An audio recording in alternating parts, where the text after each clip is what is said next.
How cool is that?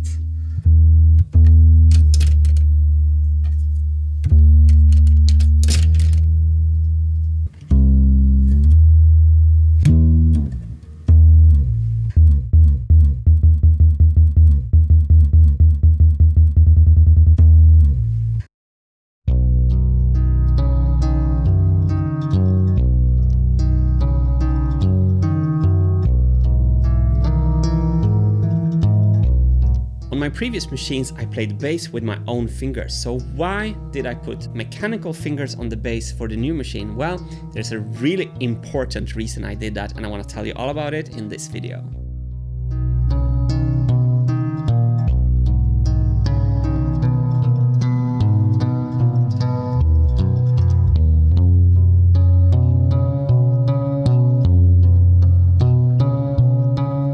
On the original machine, my right hand is constantly busy with turning the crank, and my left hand is constantly busy with playing the bass. And this position is an ergonomical nightmare. I had so much back pain from the unergonomical playing position that I had to lie down for 20 minutes and then do a 5-minute take and then lie down for 20 minutes again. It's just a nightmare. I don't want to do that ever again. So on the Marble Machine X, I built this pedal that freed up my right hand. So instead of always cranking the machine, I could sometimes pedal it. However, it was really difficult to play tight music with the pedal. For example, when I was playing the music that you heard in the intro of this video, I was using the pedal, and listen to how much slower the tempo is when I start the song compared to how fast I'm playing the song at the very end.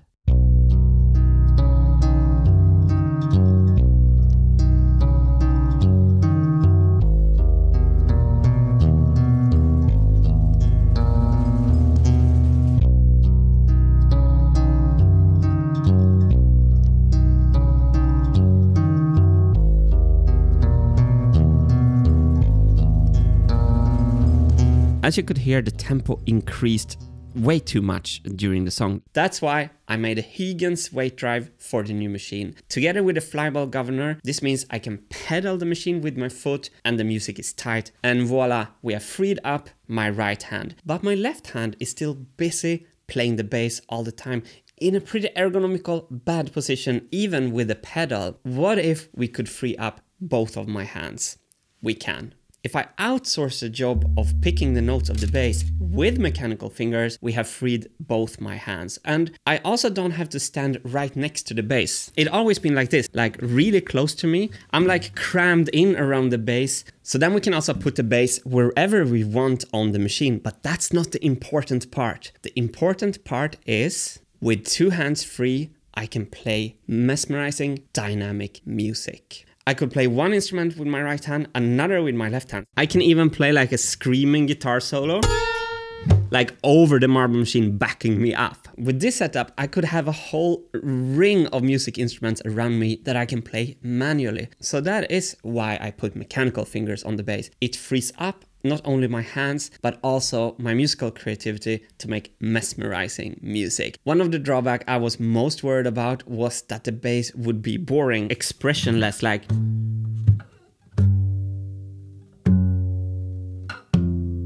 and not like, you know,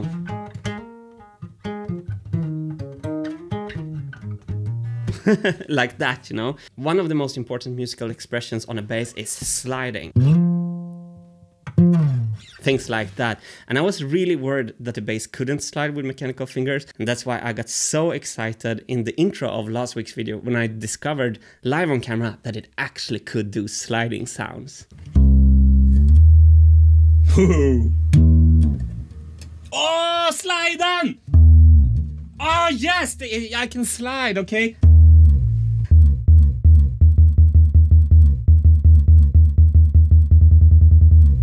What features does a mechanical bass need to have to play great music? We can see that we need a programming wheel, we need a reader, we need a marble drop, and we need a way for the marbles to vibrate the strings. We need a muting pad, we need a spring tensioning system for the muting pads, and we need a positioning system for the muting pads. We need a way to mechanically control this, for example, with Bowden cables, and we need mechanical fingers. We need the fingers to press down to really keep the string clean. Listen to when I release the pressure, so hard.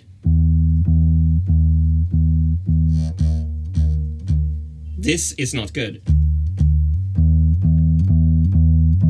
We will have the feature of adjusting the spring tension here. Okay, we got our features written down, but how do we take these ideas to a World Tour ready machine? Or as they say in How Big Things Get Done, how is a vision turned into a plan that becomes a triumphant new reality? Well, it's time to get our shit together, because we are up against an enemy who's like I've never seen before. You might remember that I killed the programming wheel dragon. Well, that was just a fake doppelganger of the stuff I'm up against now. To finish the marble machine and to get to the World Tour, I have to kill this dragon. It's called theoretical design. The theoretical design dragon kills you by boring you to death. It kills your YouTube analytics by boring your YouTube audience to death as well.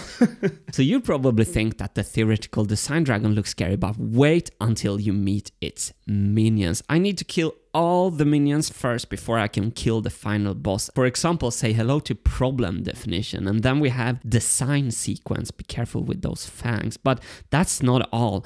We also have research, design requirements, concept generation. That's actually just a scary name for brainstorming, but that's why these beasts are so dangerous. They bore you to death with unnecessary complicated naming. Don't forget about the two sisters, concept evaluation and weighted decision matrix. I need to kill them all off to finally kill this theoretical design dragon. And what is really funny with this is that I'm actually great at learning new stuff. For the first marble machine, I needed to learn to make gears from plywood and to handle a bandsaw, and I did that. For the second machine, I needed to learn CAD, and I needed to learn CNC machining, and I learned that. I thought it was fun. I went into areas with zero respect for the areas, completely fearless. I just go into an area and I start trying things, and absolutely zero fear of making mistakes. So I learn new things quickly until this dragon.